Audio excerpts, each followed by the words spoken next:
अस्सलाम वालेकुम। आज हम चैप्टर 1 बेसिक कॉन्सेप्ट्स की एक्सरसाइज करते हैं जिसमें हम MCQs, fill in the blanks, true false और एमसीक्यूज़, उसके अलावा जो शॉर्ट क्वेश्चंस हैं और न्यूमेरिकल्स हैं वो हम सब इंशाल्लाह इसमें करेंगे।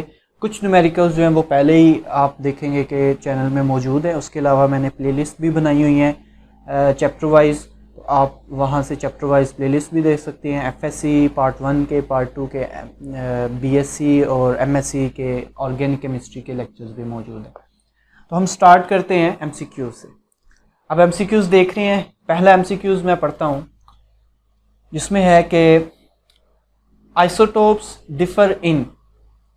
इसमें ऑप्शन हम चारों देखते हैं, फिर जो बेस्ट ऑप्शन होगा वो हम सेलेक्ट करेंगे। Properties which depend upon mass, arrangement of electrons in orbitals, chemical properties या the extent to which they may be affected in electromagnetic field।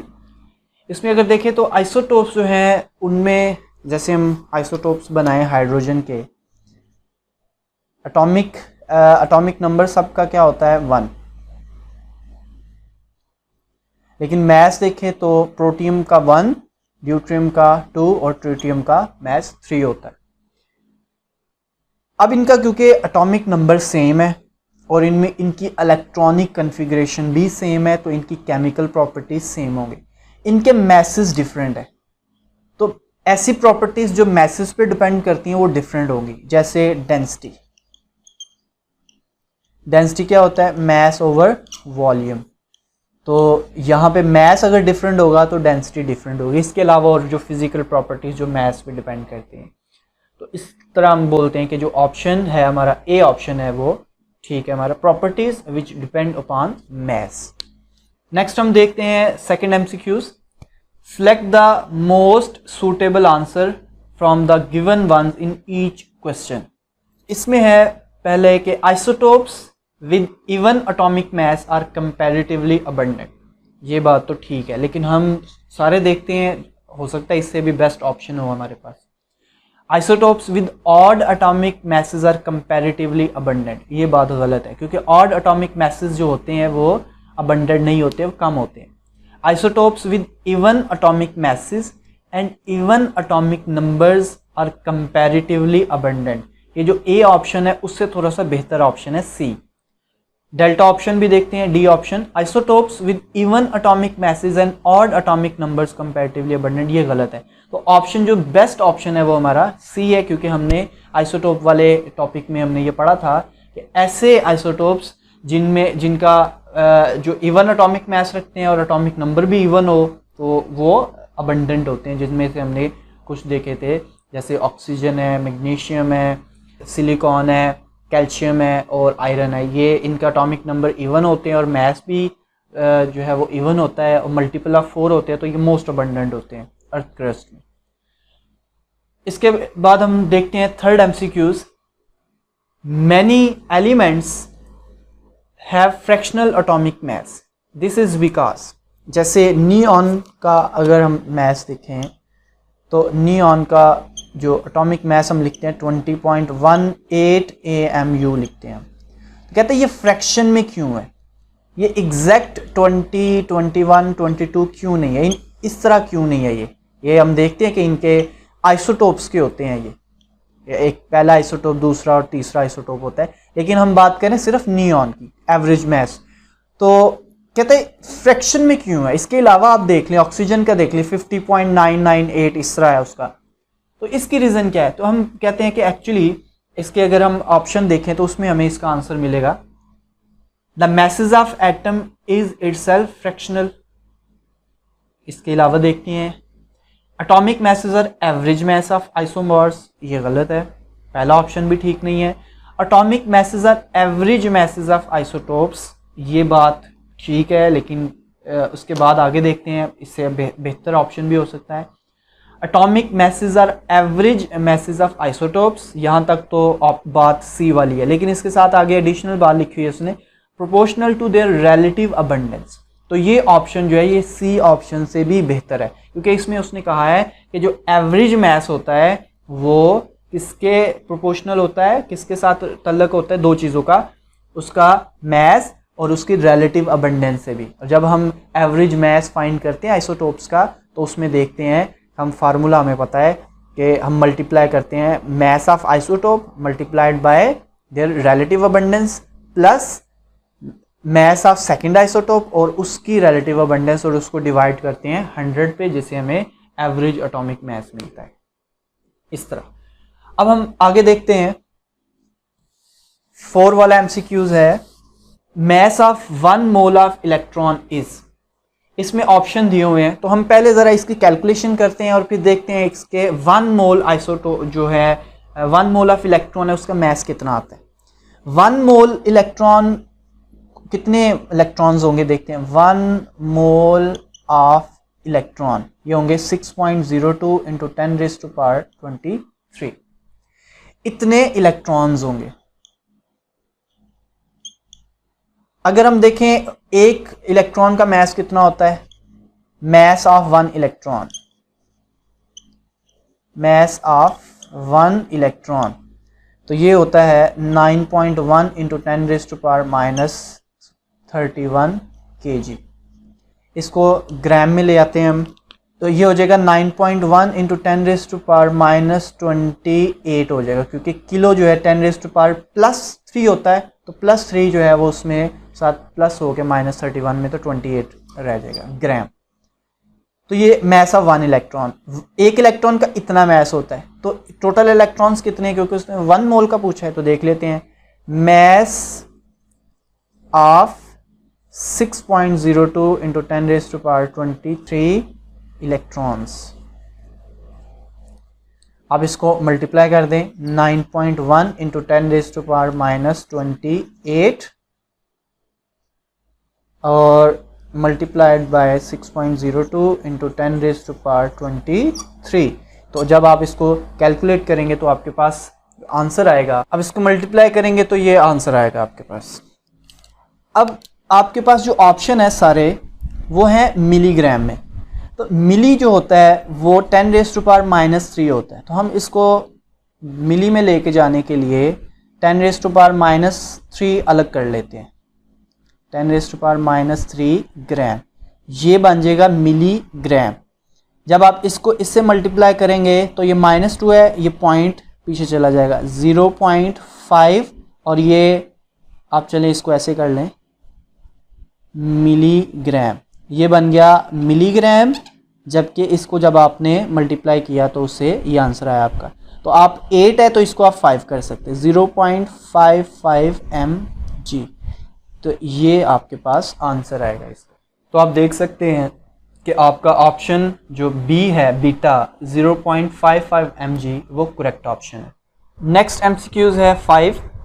27 gram of aluminium will react how much mass of oxygen to produce Al2O3। अब इसके लिए हमें क्या करना पड़ेगा, numerical उसी तरह करना पड़ेगा जैसे हमने पहले किए हैं। फिर हम देखेंगे कि इसका कितना मैस है। हमें इसकी एक रिएक्शन की बैलेंस केमिकल इक्वेशन हमने लिख लिया है इसका। अब हम देखते हैं कि बैलेंस केमिकल इक्वेशन क्या कहती है। फिर हम इससे क्योंकि ये स्टिशियोमेट्री से रिलेटेड है, तो हमें पता है कि स्टिशियोमेट्री में हमें बैलेंस केमिकल इक्वेशन बहुत इंफॉर्मेशन देती है, हम उसी से अननोन मैस फाइंड करते हैं। तो इसका एल्यूमिनियम का 27 ग्राम दिए हैं।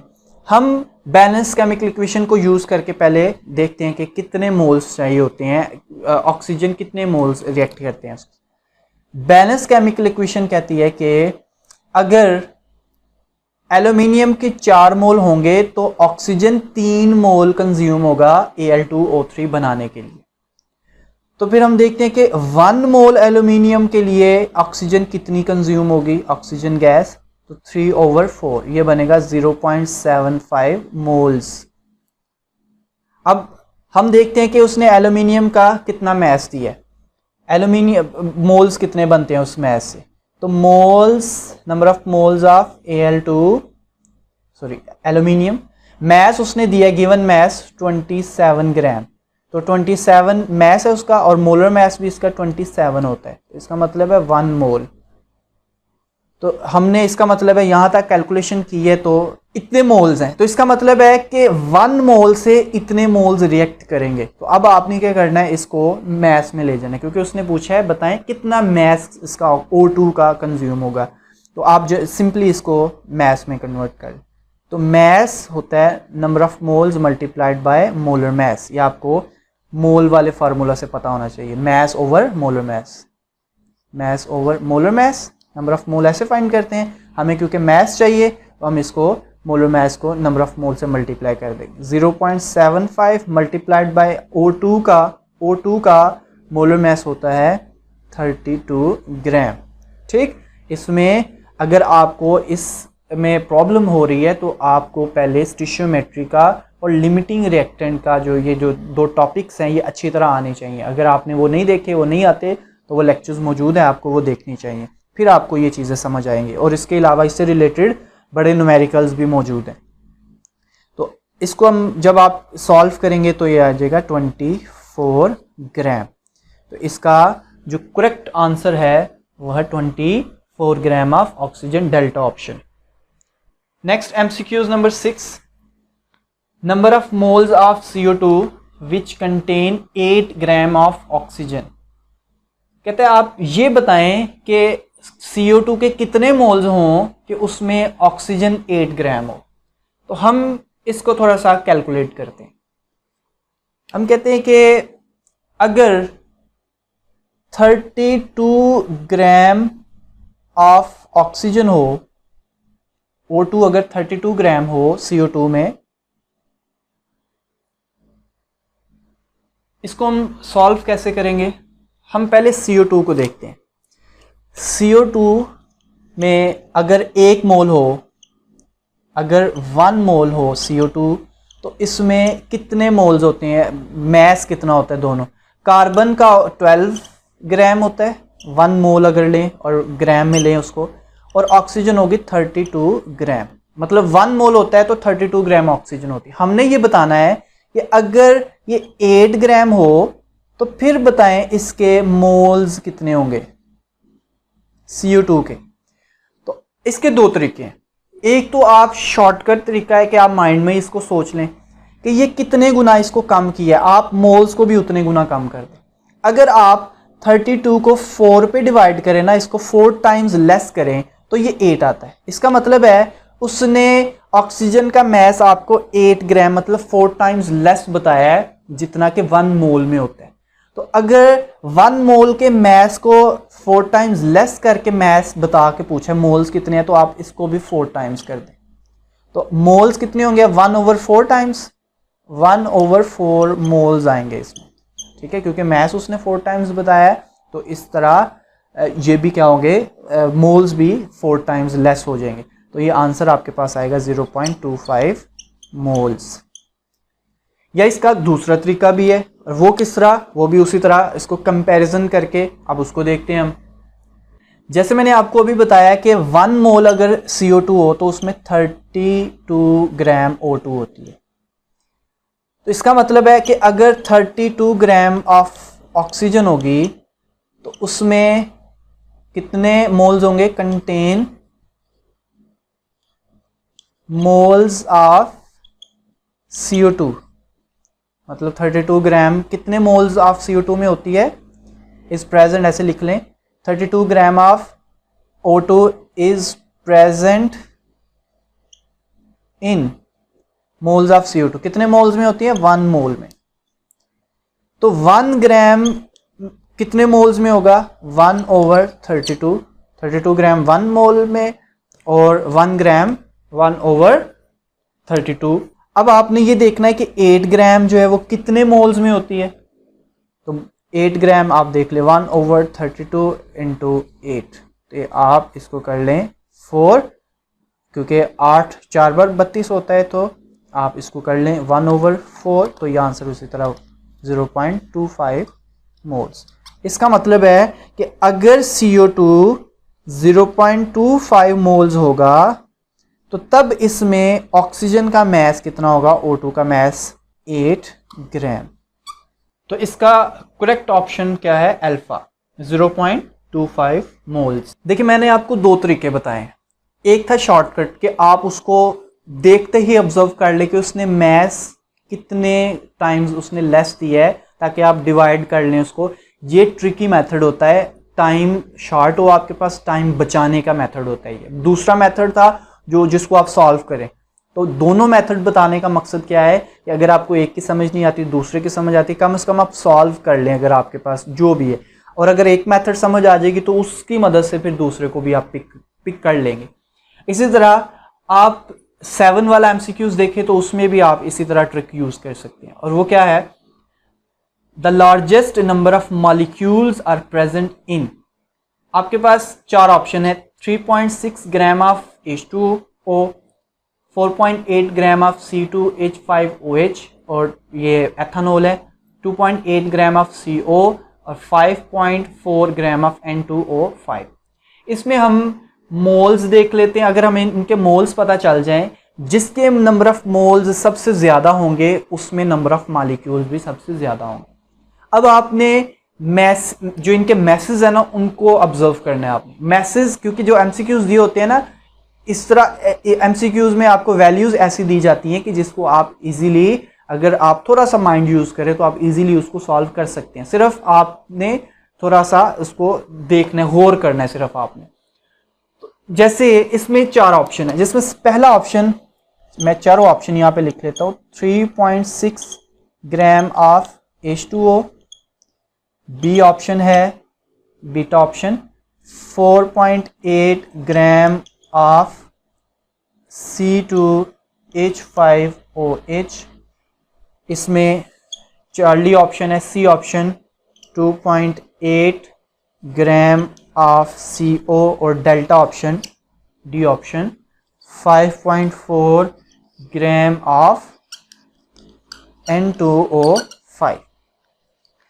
अब इनके मैसेज को ऑब्जर्व करें ना तो इनको, क्योंकि हमने मोलर मैस पे डिवाइड करके इनके मोल्स बनाने हैं, तो ये 3.6 है।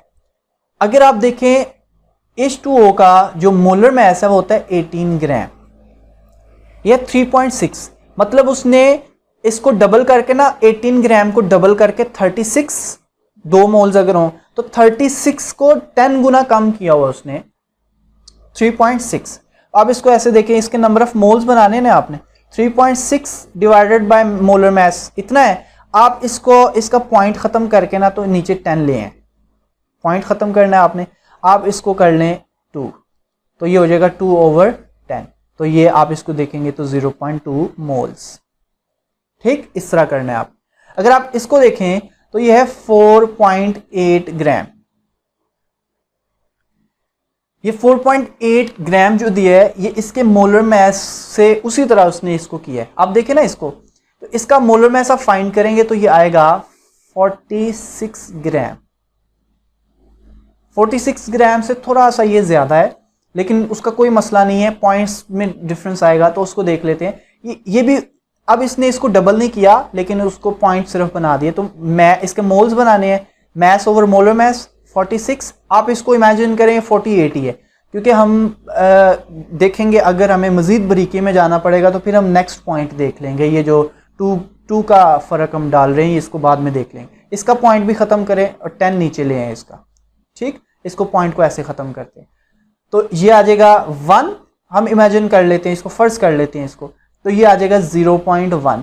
ज़री बात है, अगर ये इसमें पॉइंट आगे आएगा, अगर ज़रूरत पड़ेगी तो इसको देख लेंगे, करेक्ट ऑप्शन इसका देख लें आप बाद में। इस तरह क्या करें आप। अब इसको अगर आप देखें तो ये है 2.8 ग्राम, तो 2.8 ग्राम है तो इसका मोलर मैस 12 + 16 28 ग्राम पर मोल।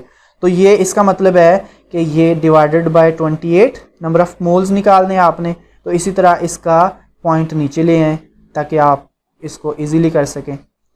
तो ये 1, तो ये ऑप्शन क्या आ जाएगा आपके पास 1/10, तो 0.1 मोल्स।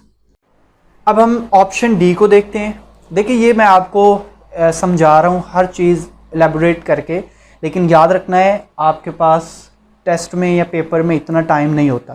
तो ये ट्रिक्स आपको समझाने का मकसद ये है कि आप इनको समझ लें और जब आप टेस्ट में या पेपर में बैठे हो तो ये आपको इजीली जल्दी से ये आ जाए। ठीक, अब इसको देखते हैं हम। इसका मैस दिया है 5.4, इसके नंबर ऑफ मोल्स देखते हैं, इसको डिवाइड करते हैं इसके मोलर मैस।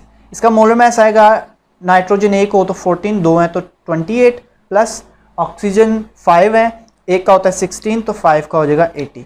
अब 80 में पहले 20 ऐड करें तो 100 और उसके बाद 8, 108, तो मोलर मैस आ गया इसका 108। अब जब आप इसको देखें तो ये पॉइंट ख़त्म करें तो पॉइंट नीचे ले आए यहाँ पे 10, तो 54 को 2 टाइम्स आप करें तो 108 होता है, तो 1/20, तो 1/20 का आंसर आपके पास आएगा 0.05 मोल्स। अब आपने करना क्या है कि अब आपने देखने हैं कि किसके मोल्स सबसे ज़्यादा है। तो नंबर ऑफ़ मोल्स अगर आप देखें तो 3.6 ग्राम ऑफ H2O के नंबर ऑफ़ मोल्स सबसे ज़्यादा है, क्योंकि नेक्स्ट स्टेप हमारा होता है एवोगैड्रो से मल्टीप्लाई करके, तो इतना टाइम नहीं है। आपको सिर्फ इतना पता होना चाहिए कि जिसके नंबर ऑफ़ मोल्स सबसे ज़्यादा होंगे उसके number of particles, number of molecules भी ज़्यादा होंगे सबसे, ठीक। तो इसको आपने इस तरह ज़हन में रखना है। तो ऑप्शन हमारा क्या है इसका, अल्फ़ा। नेक्स्ट MCQs है 1 mole of SO2 contains, 4 option दिए हैं। अल्फ़ा है 6.02 into 10⁻23 atoms of oxygen, beta option है 18.1 into 10⁻23 molecules of SO2, C option Charlie option 6.02 into 10⁻23 atoms of sulphur, और डेल्टा ऑप्शन है 4 gram atoms of SO2। Gram atoms मतलब moles, 4 moles of SO2 ये पूछ रहा है। अब इसको आपको सॉल्व करना पड़ेगा। हम देखते हैं कि 1 मोल ऑफ SO2 में क्या क्या मौजूद है। 1 मोल ऑफ SO2, अगर ये 1 मोल हो तो सल्फर जो है वो 1 मोल होगा। 1 मोल SO2 में सल्फर 1 मोल है, जबकि 1 मोल SO2 के अंदर ऑक्सीजन के 2 मोल हैं। और अगर इसके नंबर ऑफ़ मॉलिक्यूल्स देखें तो ये नंबर ऑफ़ मॉलिक्यूल, क्योंकि 1 मोल में 6.02 इंटू 10⁻23 बनते हैं एटम्स, ठीक। अगर इसको देखें हम तो इतने मोल्स हैं O2 का तो 1 मोल है, लेकिन ऑक्सीजन के 2 मोल्स हैं। दोबारा सुने, O2 के नहीं उसने कहा, अगर O2 देखें तो O2 तो 1 है। अगर ये O2 इस तरह होता ना, फिर हम कहते हैं कि O2 भी 2 है, लेकिन अब O2 1 है, जबकि ऑक्सीजन, अगर मैं सिर्फ ऑक्सीजन की बात करूं तो ऑक्सीजन के 2 मोल्स हैं, ऑक्सीजन एटम के। अब ऑक्सीजन एटम के 2 मोल्स हैं, तो इसमें नंबर ऑफ मॉलिक्यूल्स कितने होंगे, number of atoms 2 into 6.02 into 10⁻23 atoms. एक ऑप्शन इसमें मॉलिक्यूल्स ऑफ SO2 भी उसने पूछा है। तो अगर 1 मोल है, ये जो आप देख रहे हैं beta option, molecules of SO2 की बात की है उसने, तो इसमें देखिए तो 1 मोल ऑफ SO2 है, तो इसमें तो 6.02 इंटू 10⁻23 मॉलिक्यूल्स होंगे, ठीक। इससे रिलेटेड जो टॉपिक हमारा बनता है एवोगैड्रोस नंबर का, उस पर भी लेक्चर मौजूद है, आप उसको देख लें। अगर आपको ये चीज़ें पता नहीं चल रही तो आपका आइडिया क्लियर हो जाएगा आपका। तो 1 मोल SO2 देखें तो, क्योंकि ये इसमें हम मॉलिक्यूल्स देखेंगे तो एवोगैड्रोस नंबर ऑफ मॉलिक्यूल, उसका मतलब है कि अल्फा ऑप्शन में कहते हैं 6.02 इंटू 10⁻23 एटम्स ऑफ ऑक्सीजन, तो ऑक्सीजन के एटम तो एवोगैड्रोस नंबर नहीं है बल्कि 2 टाइम्स है उसके। और बीटा ऑप्शन भी नहीं है। अगर आप चार्ली ऑप्शन देखें तो बनता है 6.02 इंटू 10⁻23 एटम्स ऑफ सल्फर, तो एटम्स ऑफ सल्फर, ये ऑप्शन आपका करेक्ट है, सी ऑप्शन। अगर आप डी देखें डेल्टा ऑप्शन, 4 ग्राम एटम्स मतलब 4 मोल्स ऑफ SO2, तो 4 मोल्स तो नहीं, उसने तो क्वेश्चन में आपको बता दिया 1 मोल ऑफ SO2 है, तो डेल्टा ऑप्शन बिल्कुल गलत है। नेक्स्ट है MCQs number 9, volume occupied by 1.4 gram of N2 at STP is, मतलब कि STP पर N2 का मैस 1.4 ग्राम दिया, तो कहता है बताएं कितना वॉल्यूम ऑक्युपाई होगा। अब इसमें जो कॉन्सेप्ट यूज़ होगा वो मोलर वॉल्यूम का होगा। अगर आपको मोलर वॉल्यूम का कॉन्सेप्ट क्लियर नहीं है तो आपको लेक्चर देख लेना चाहिए उसका पहले, फिर आपको ये बात समझ आएगी। लेकिन चले मैं यहाँ पे भी कुछ समझाने की कोशिश करता हूँ और इसमें बताता हूँ कि आपने इसको किस तरह सॉल्व करना। अब ऑप्शन आपके पास हैं 4 2.24 डेसीमीटर क्यूब या 22.4 डीएम क्यूब, 1.12 डीएम क्यूब या 112 सेंटीमीटर क्यूब। इसको सॉल्व करते हैं मोलर वॉल्यूम से, क्योंकि एसटीपी का है और वॉल्यूम पूछा है उसने। अगर 1 मोल हो, 1 मोल ऑफ N2, तो उसका मैस होगा 28 ग्राम, या आप ऐसे कह लें 28 ग्राम ऑफ N2 कितना वॉल्यूम ऑक्यूपाई करेगी, क्योंकि 1 मोल है तो 22.414 डेसीमीटर क्यूब इतना वॉल्यूम ऑक्यूपाई करेगा। अब मुझे बताएं कि 1 ग्राम कितना वॉल्यूम ऑक्यूपाई करेगा, 22.4 डिवाइडेड बाय 28, और आप इसको सॉल्व करेंगे। और अगर नेक्स्ट अगर आप देखें तो आपने क्या बताना है कि कितने मैस में, 1.4 में, तो 1.4 में कितना होगा, 22.4 ओवर 28 मल्टीप्लाइड बाय 1.4। तो इसका आंसर आपके पास जो आएगा वो है 1.12 डेसीमीटर क्यूब, 1.12 डेसीमीटर क्यूब।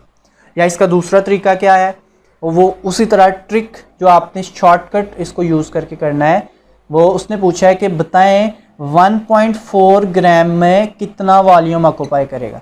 तो 28 ग्राम कितना वॉल्यूम ऑक्यूपाई करता है, 22.4 डेसीमीटर क्यूब, मतलब इतने लीटर।